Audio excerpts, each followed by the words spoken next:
ஓம் நமச்சிவாய. நமச்சிவாய வாழ்க. நாதன் தாழ் வாழ்க. இமைப்பொழுதும் நீங்காதான் தாழ் வாழ்க. கோகலி ஆண்ட குருமணிதான் தாழ் வாழ்க. ஓம் தத்புருஷாய வித்மகே மகாதேவாய தீமகி தன்னோ ருத்ர பிரச்சோதயாத். இல்லக விளக்கது இருள் கெடுப்பது. சொல்லக விளக்கது சோதி உள்ளது. பல்லக விளக்கது பலரும் காண்பது. நல்லக விளக்கது நமச்சிவாயவே. ஓம் நமச்சிவாய. ரிஷபராசிக்காரங்களே, என்னடா இந்த பிள்ளை எடுத்த உடனே ஏதோ மந்திரம்லாம் படிச்சிட்டு இருக்க அப்படின்றீங்களா? ரிஷபராசிக்கு நம்ம பலன் சொல்றோம் அப்படின்னா, உங்களுடைய தெய்வமான சிவபெருமானை வணங்காம உங்களுக்கு பலன் சொல்ல முடியுமா? அதான். இப்போ சிவபெருமான் அப்படின்னு எடுத்துக்கிட்டா ஆக்கவும் தெரியும், அழிக்கவும் தெரியும். இதனாலே பல பேர் என்ன பண்ணுவாங்க, அப்பா அப்பா இவர் அழிக்கிற கடவுள்பா, நம்ம இவரை வழிபாடு செய்யக்கூடாது அப்படின்னு ஒரு சிலர் ஒதுங்குவாங்க. இவர் என்னத்த அழிப்பாருங்கிறத தெரிஞ்சுக்கிட்டு அப்புறம் இவர் வழிபாடு செய்யலாமா வேணாங்கிறத பாத்துக்கோங்க.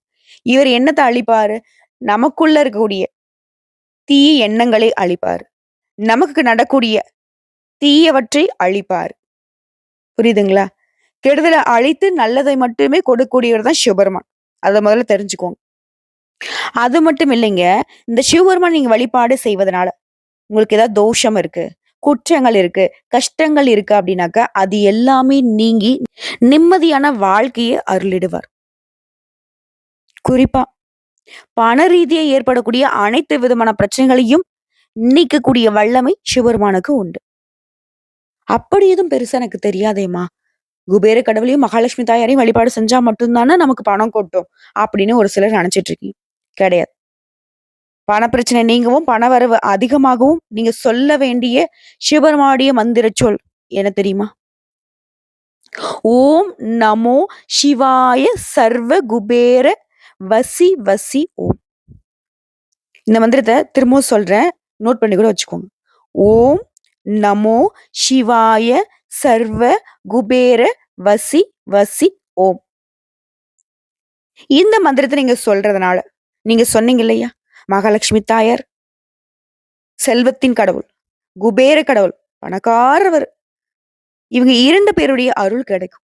இவங்க 2 பேருமே ஒரு காலகட்டத்துல தன்னுடைய செல்வ நிலையை இழந்த பொழுது சிவபெருமான் தான் இவங்களுக்கு அந்த செல்வ நிலையை திரும்பவும் கொடுத்தாருங்கிறத புரிஞ்சுக்கோங்க. மகாலட்சுமி தாயார் ஒரு முறை தன்னுடைய செல்வ நிலையை இழந்துட்டப்போ அவங்களே வில்வ மரமாக உருவெடுத்து சிவபெருமானை நோக்கி தவம் இருந்ததுனாலதான் இப்போ வரைக்கும் நாம வந்துட்டு வில்வ இலைகளை சிவபெருமானுக்கு அர்ச்சனை செய்து வழிபாடு செய்யறோம். இதனால நமக்கு நன்மைகள் உண்டு. அப்போ நம்முடைய வழிபாடு எப்படி இருக்கணும்? ஒவ்வொரு திங்கட்கிழமையும் ரிஷபராசி தவறாம சிவபெருமானுடைய ஆலயத்துக்கு வில்வ இலைகளோட போயிட்டு வழிபாடு செய்யணும். குறிப்பா வில்வ இலைகளால மாலை கட்டி போடலாம், இல்ல வில்வ இலைகளால அர்ச்சனை செய்யலாம். இதன் காரணமா உங்களுடைய செல்வ நிலை மேலோங்கும். அதை ஃபர்ஸ்ட் புரிஞ்சுக்கோங்க. அது மட்டும் இல்லாம நீங்க குபேர கடவுளுடைய அருளாசி கிடைக்கணும்னு நினைக்கிறீங்க இல்லையா, குபேர பெருமான வழிபாடு செய்யறதை விட சிவபெருமான வழிபாடு செஞ்சீங்க அப்படின்னா குபேர கடவுள் உங்களுக்கு செல்வத்தை வழங்கிடுவார். ஏன்னா குபேர கடவுளுக்கே சிவபெருமான் தான் அந்த செல்வ நிலையை திருப்பி கொடுத்தார். சரிங்களா? சோ மகாலட்சுமி தாயாருடைய அனுகிரகமும் குபேர பகவானுடைய அனுகிரகமும் பரிபூர்ணமா கிடைக்கணும்னா நீங்க சிவபெருமான வழிபாடு செய்யணும். இப்போ நம்ம ஒரு விளையாட்டுக்கு சொல்லுவோம் இல்லையா, இதுக்கு உதாரணமா சொல்றது கூட தெரியாது, ஆனா புரிஞ்சுக்கும். ஒரு கல்ல 2 மாங்கான்னு சொல்லுவாங்க இல்லையா, அந்த மாதிரி சிவபெருமானை வழிபாடு செய்வதனால அந்த 2 தெய்வங்களுடைய அருளாசியும் கிடைச்சு நம்முடைய பொருளாதார நிலையில நல்ல உயர்வான நிலைக்கு போகலாம். குறிப்பா பணம் அப்படிங்கிற விஷயத்துல நமக்கு உயர்வு உண்டு. அது இந்த மந்திரத்தை நீங்க முழுசா முழு மனதோட நம்பிக்கையோட சொல்லிட்டீங்க அப்படின்னாக்க வாழ்க்கையில இந்த சிவபெருமானுடைய அருளாசியினால பண மழை பொழியும், பண பிரச்சனைகள் தீரும். ரிஷபராசிக்காரங்களே, ஏம்மா எனக்கு மட்டும் பணம் பணம் சொல்லிட்டு இருக்கு அப்படின்னா, நிறைய பண தேவைகள், நிறைய பண நெருக்கடிகள் ரிஷபராசிக்கு உண்டு. கடன் மேல கடன் வாங்கி, இங்க கடன் வாங்கி, அங்க கடன் அடிக்கிறது, வட்டிக்கு மேல வட்டி வாங்கி பண பிரச்சனையால பெரும் பாடுபட்டுட்டு இருக்கீங்க. உங்களுக்கு பலன் சொல்ல வந்துட்டு உங்களுடைய பிரச்சனைக்கு தீர்வு தரணுமா இல்லையா? அதற்கான தீர்வை சொல்லிட்டு சரிங்களா? சரி, இப்போ வந்து நம்ம இந்த வீடியோ பதிவு எதற்காக, தலைப்பு என்ன போட்டிருக்கேன், அது சம்பந்தமான பதிவுகளை பார்க்கலாம். அதுக்கு முன்னாடி நம்ம வீடியோ பத்தி பார்க்கக்கூடிய ரிஷபராசிக்காரங்களே, இந்த மந்திரத்த ஒரு 3 முறை உச்சரிச்சுட்டு இந்த வீடியோ பத்தி தொடர்ந்து பாருங்க. சிவபெருமானுடைய அனுகிரகம் உங்களுக்கு உண்டு. தலைப்பு என்னவோ போட்டிருக்கேம்மா, மார்ச் 31 அந்த மார்ச் மாசம் முடியறதுக்குள்ளயே எங்களுக்கான 8 பிரச்சனைகள் தீரும்னு போட்டிருக்கியே. அது என்ன 8? நம்முடைய வாழ்க்கை நிலையே 8 8ஆ பிரிச்சு பார்த்தா ஒரு அர்த்தமாவே இருக்கும். அப்படிதாங்க. ஒரு 8 பிரச்சனையால ரிஷபராசிக்காரருடைய வாழ்க்கை நிலையில கொஞ்சம் கஷ்டங்களும், கடினங்களும் தொடர்ந்து இருந்துகிட்டு இருக்கு. அந்த 8 பிரச்சனை நம்ம சரி செஞ்சுட்டா, எல்லாமே மாறப்போகுது. உயர்வா வாழப் போறீங்க. உற்சாகமா வாழப் போறீங்க. அது என்ன ஏதுங்கிறத இப்ப தெளிவா பார்க்கலாமா? ரிஷபராசி ஒரு தவ வாழ்க்கை வாழக்கூடியவங்க. ரிஷிகள் மாரி, முனிவர்கள் மாதிரி. இவங்கள பார்க்கிறவங்க எல்லாருமே, "அ இதால என்ன பண்ண முடியும்?" அப்படின்னு யோசிப்பாங்க. ஆனா, இவங்க நெனச்சா மத்தவங்க பண்ண முடியாத விஷயத்த கூட சர்வ சாதாரணமா செய்ய முடியும். ஆனா, எத பண்ணணும், எத பண்ணக்கூடாதுங்கிறதுல ரொம்ப கிளியரா இருக்கக்கூடியவங்க. அதாவது நம்முடைய வாழ்க்கையில கஷ்டங்கிறது இப்ப மட்டும் தான். இந்த கஷ்டத்த நம்ம ஏத்துக்கிட்டோம் அப்படின்னா, பின்னாடி நம்ம சந்தோஷமா இருக்கலாம். இவங்கள நோக்கி 1000 குறுக்கு வழிகள் வரும். 1000 சந்தோஷங்கள் வரும். ஆனா, அதெல்லாம் வேணாம். புரியுதுங்களா? எனக்கான வாய்ப்ப, என்னுடைய தேவைகள நானே பார்த்துக்கிறேன். அதுக்கு கடவுள் வந்துட்டு வாய்ப்பு கொடுத்தா மட்டும் போதுன்ட்டு, கடவுள் மீது அதீத நம்பிக்கை கொண்ட இந்த ரிஷபம் இப்ப வரைக்கும் தனக்காக தன் கை தான் உதவிங்கிறதுல ரொம்ப உறுதியா உழைச்சுக்கிட்டு இருக்கீங்க. இப்ப நான் உங்களுக்கு பலன் சொல்லணும். ரிஷபராசியில கோடான கோடி பேர் இருப்பீங்க. எங்கேயோ பொறந்து, எங்கேயோ வளர்ந்து, ஏதோ ஒரு பேர்ல, ஏதோ ஒரு ஊர்ல இருப்பீங்க இல்லையா? உங்களுக்கு எப்படிங்க நான் பலன் சொல்ல முடியும்? இப்ப ரிஷபராசிய பொறுத்தவரைக்கும் கோடான கோடி பேர் இருப்பீங்க. எங்கேயோ பொறந்து, எங்கேயோ வளர்ந்து, ஏதோ ஒரு பேர்ல, ஏதாவது ஒரு ஊர்ல இருப்பீங்க. உங்களுக்கான பலன்கள் அப்படிங்கிறது, நான் எப்படி சொல்ல முடியும்? பொது பலன்களா சொல்ல முடியும். ரிஷப ராசியில எந்தெந்த கிரகங்கள் எங்கெங்க உட்கார்ந்திருக்காங்க, அத வச்சு சொல்ல முடியும். அப்போ ரிஷப ராசியில இருக்கக்கூடிய கார்த்திகை நட்சத்திரம் 2ஆம் பாதம், 3ஆம் பாதம், 4ஆம் பாதம், ரோகிணி நட்சத்திரம், மிருகசீரிடம் நட்சத்திரம் 1ஆம் பாதம், 2ஆம் பாதம். இந்த நட்சத்திரங்கள் எல்லாருக்குமே இந்த பொது பலன்கள் பொருத்தமாகும். கிரக நிலைன்னு பார்த்தோம்னாக்கா, உங்க ராசியில முழு சுப கிரகம்னு சொல்லக்கூடிய குரு பகவான் உட்கார்ந்திருக்கார். ரொம்ப அற்புதமான அமைப்புங்க. அடுத்த தன வாக்கு குடும்பஸ்தானத்த பொறுத்தவரைக்கும், செவ்வாய் பகவான் வக்ர கதியில உட்கார்ந்திருக்காரு. அடுத்ததான் பஞ்சமஸ்தானத்த பொறுத்தவரைக்கும் பாம்பு கிரகமான கேது பகவான் உட்கார்ந்திருக்காரு. அடுத்தா தொழில் ஸ்தானத்த பொறுத்தவரைக்கும் நவகிரகங்களோட முதல்வன்னு சொல்லக்கூடிய சூரிய பகவானும், அவர் கூடவே தொழில்காரகன்னு சொல்லக்கூடிய சனீஸ்வர பகவானும் கூட்டணியில உட்கார்ந்திருக்காங்க. அடுத்ததா லாபஸ்தானத்த பொறுத்தவரைக்கும் புத்திக்கு அதிபதியான புதன் பகவானும், உச்சபட்ச வாழ்க்கை நிலையை கொடுக்கக்கூடிய சுக்கிர பகவானும், அதிலேயே ரொம்ப மோசமான பாம்பு கிரகம்னு சொல்லக்கூடிய ராகு பகவானும் 3 பேரும் கூட்டணியில வலம் வராங்க. சோ இதை பொறுத்து ரிஷபத்திற்கு நல்ல காலம் தாங்க.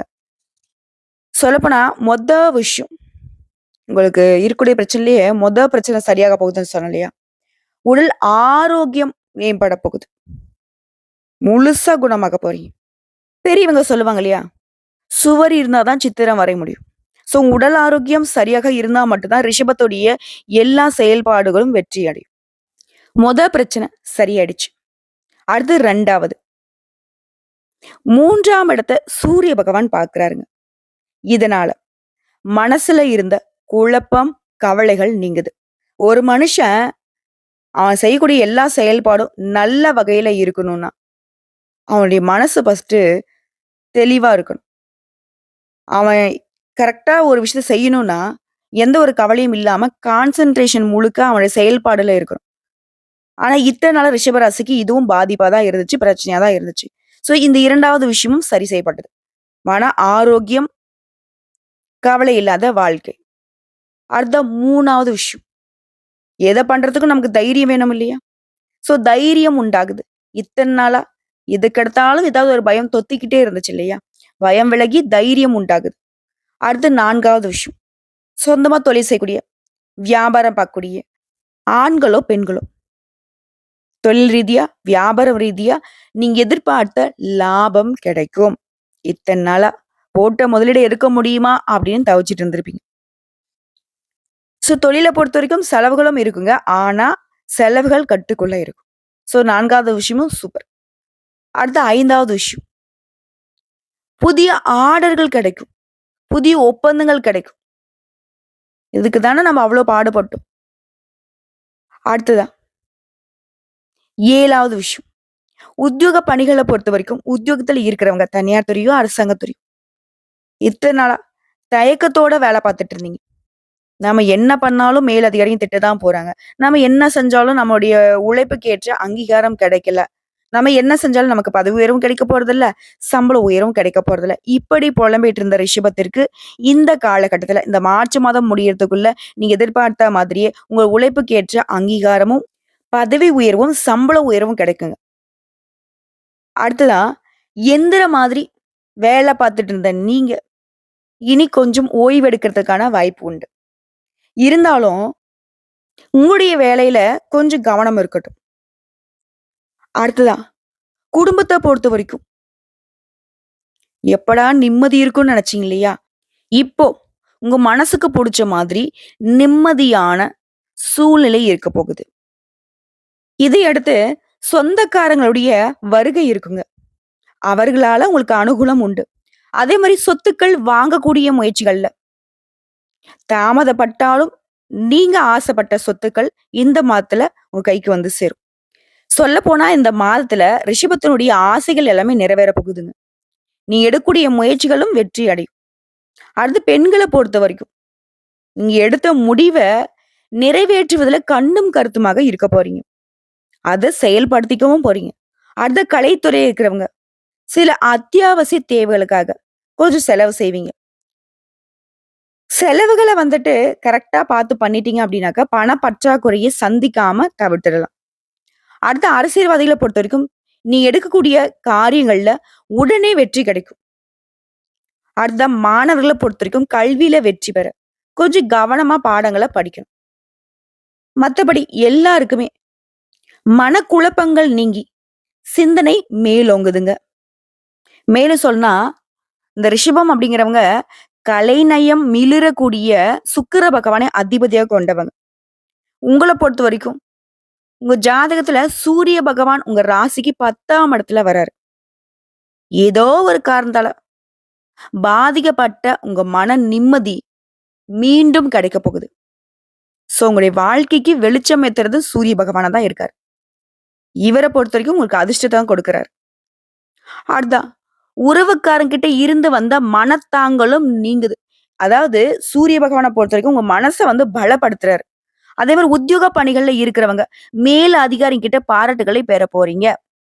இவரை தொடர்ந்து சந்திர பகவானுடைய சஞ்சாரம் அடுத்தடுத்து வரக்கூடிய நாட்கள்ல உங்களுக்கு அனுகூலமான பலன்களை கொடுக்க போகுது.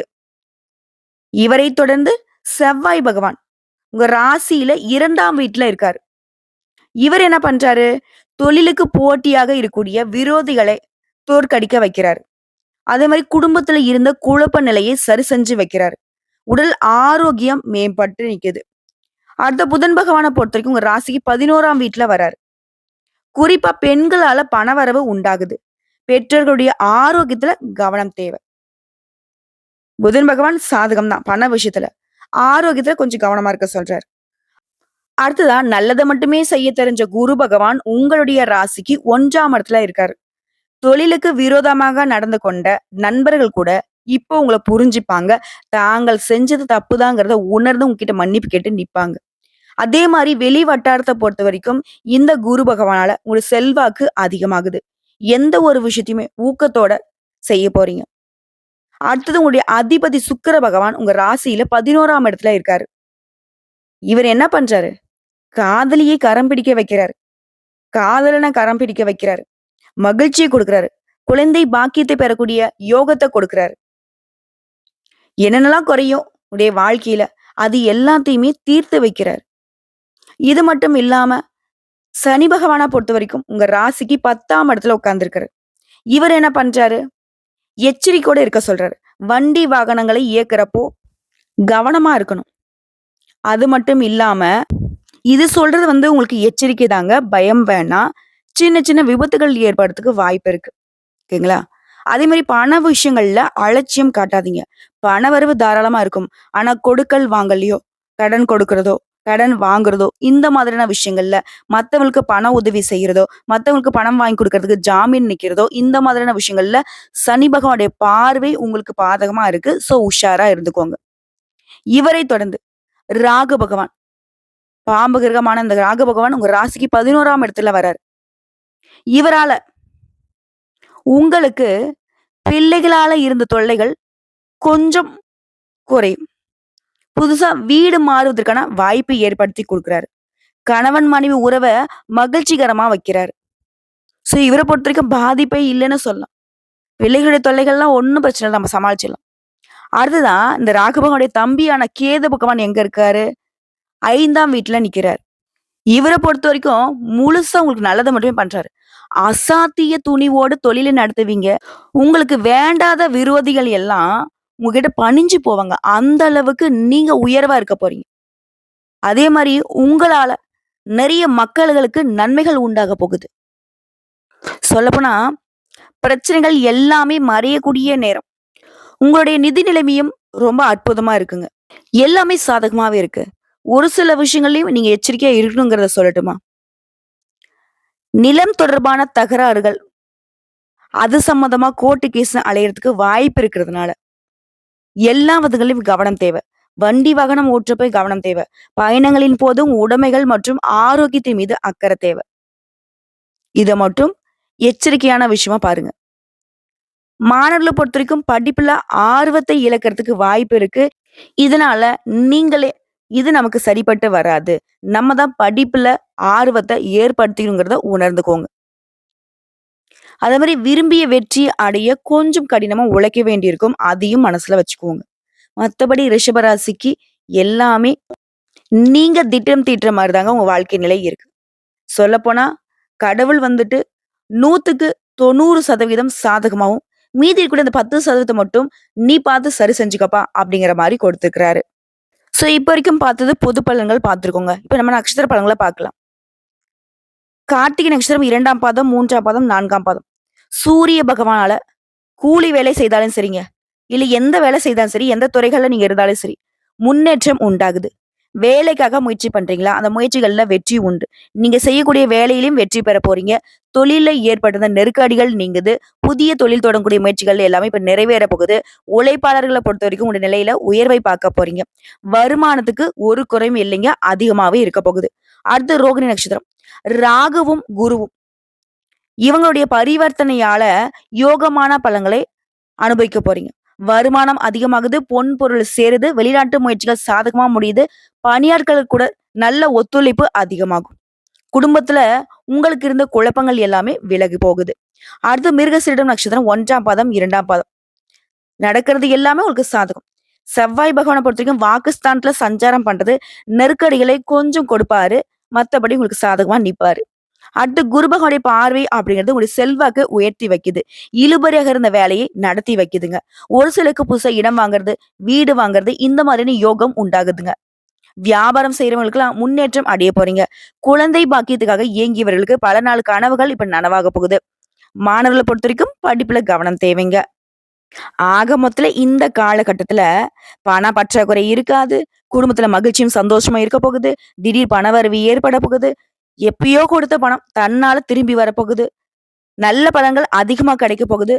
தேர்வுகள்ல வெற்றி கிடைக்கும். கலைஞர்கள பொறுத்தவரைக்கும் நல்ல வாய்ப்பு கிடைக்குங்க. உங்கள பொறுத்தவரைக்கும் பரிகாரம்ங்க. வெள்ளிக்கிழமைகள் தோறும் அருகில் உள்ள ஏதாவது ஒரு அம்மன் ஆலயத்துக்கு சென்று, மஞ்சள் குங்குமத்தால அர்ச்சனை செய்து, மல்லிகை பூ மாலை சாற்றி, நல்லெண்ணெய் தீபமேற்றி வழிபாடு செய்ய உங்களுடைய வாழ்க்கை வெற்றிகரமாக அமையுங்க. இந்த அம்மனுடைய வழிபாடுங்கிறது உங்களுடைய கஷ்டங்கள் நீங்கி சுகம் உண்டாக்கும். உங்களுடைய வாழ்க்கையே வளமாக மாத்திக் கொடுக்கும். இப்போ அம்மா இருக்கிற வரைக்கும் வீட்ல செல்வத்துக்கு ஒரு குறையும் இருக்காது. வீட்ல எவ்வளவு கஷ்டம் இருந்தாலும் சரி, அம்மா கிட்ட அட்லீஸ்ட் ரூ. 10 இருக்கும். அப்படிதாங்க. வீட்ல பொருளாதார நெருக்கடிகள் தலைவிரிச்சு ஆடுது அப்படின்னாக்கா, ஒவ்வொரு வெள்ளிக்கிழமையுமே நீங்க அருகில இருக்கக்கூடிய அம்மன் ஆலயத்துக்கு மல்லிகை பூ வாங்கி குடுத்து வழிபாடு செஞ்சு பாருங்க. உங்களுடைய செல்வ நிலை மேலோங்கும். 2வது தெய்வத்துடைய வழிபாடுங்க. ஒவ்வொரு திங்கட்கிழமையும் சோமாஸ்கந்தரை வழிபாடு செய்ய உங்க வாழ்க்கையில முன்னேற்றம் உண்டு. ஸோ இப்போ வரைக்கும் பார்த்த பொது பலன்கள், நட்சத்திர பலன்கள், பரிகாரங்கள் எல்லாமே ரிஷபராசிக்கு இந்த மார்ச் மாதம் 31ஆம் தேதி முடியறதுக்குள்ள ரிஷபத்துடைய எதிர்பார்ப்புகள் எல்லாமே பூர்த்தியாக போகுது. குறிப்பா உங்களுடைய ஆசைகள் எல்லாமே நிறைவேற போகுது. ரிஷபத்த பொறுத்தவரைக்கும் இவங்க ஒண்ணு நினைப்பாங்க. நடக்கிறது பார்த்தீங்கன்னாக்க இவங்க நினைச்சதுக்கு அப்படியே நேர்மாறா இருக்கும். ஸோ இதனாலவே ரிஷபம் வந்து பார்த்தீங்கன்னாக்க எதுவுமே ஆசைப்படக்கூடாதுன்னு நினைச்சிருப்பீங்க. ஆனாலும் மனசுக்குள்ள இருக்கும் இல்லையா? நம்ம நினைக்கிறதெல்லாம் என்னைக்கிட்ட நடந்திருக்கலாம்னு நினைச்சிருப்பீங்க. ஆனா, இந்த மார்ச் மாதம் 31க்குள்ள நீங்க நினைக்கிறது எல்லாமே நடக்கும். நினைக்காததும் உங்களுக்கு சாதகமா நடக்கும். நீங்களே நினைச்சுப்பீங்க. என்னடா இது நம்ம வாழ்க்கையா இப்படி? கடவுள் தெரியாம நமக்கு அதிர்ஷ்டத்துடைய கதவ தொறந்துட்டாங்க போல அப்படின்னு கூட நீங்க யோசிப்பீங்க. ஏன்னா, அந்த அளவுக்கு அடுத்தடுத்து உங்களுடைய வாழ்க்கையில அதிர்ஷ்ட காத்து வீசப்போகுது. வரக்கூடிய வாய்ப்ப கரெக்ட்டா பயன்படுத்துங்க. நம்ம முன்னாடியே சொன்ன மாதிரி எந்தெந்த விஷயங்கள் நீங்க செய்யணும், எந்தெந்த விஷயங்கள தவிர்க்கணும்னு சொல்லியிருக்கேன். அதே மாரி பரிகாரமும் சேர்த்து சொல்லியிருக்கேன். கரெக்ட்டா கொஞ்சம் மாத்திக்கோங்க. ரிஷபமே நல்லா இருக்க போறீங்க. ரொம்ப நல்லா இருக்க போறீங்க. அதாவது இப்ப ரிஷபம் வந்து தைரியமா சொல்லலாம். சிவன் என்னோட இருக்க. எவன் வந்தா என்ன? அந்த யமனே வந்தா என்னங்கிற அளவுக்கு.